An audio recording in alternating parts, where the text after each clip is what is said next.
Okay, let's try to solve this problem here on Stack Overflow, where we have this data frame and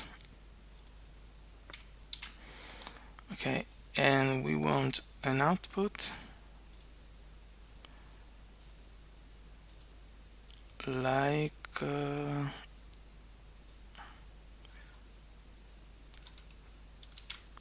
this, where at each of these array here, instead of having an array of array, we have an array of lists.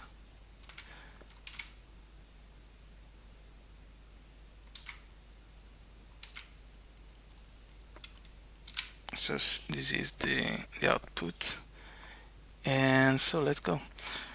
So from let's import pandas as pd. Okay, and let's copy this. Okay, we want to transform this into a list of string instead of this. So if we go m to 0, we get this list of this array of arrays. And let's do an example with lists here. If we have this,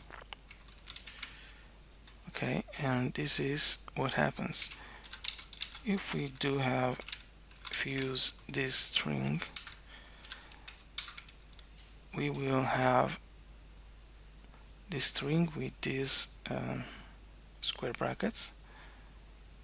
So we just can go from the second element, that is element 1, because the first element here is the element 0, to the last element, avoiding the last element. So we will have instead this thing here.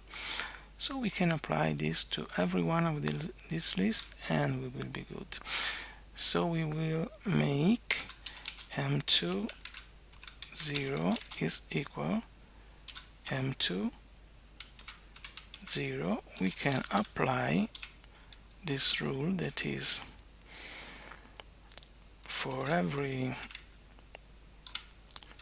list we will have string, the string of it from element 1 to element -1. And let's see the m2 0. What does it looks like? Okay, we have to define lambda x, a temporary function here, and apply this function to every element. So there it is. These are all strings, and if you want to check out if it is true, let's see that what is the type of the first of this one. So of m2 0 0, the first line, and it is a string. And if you want to check out what it is this, that is this one.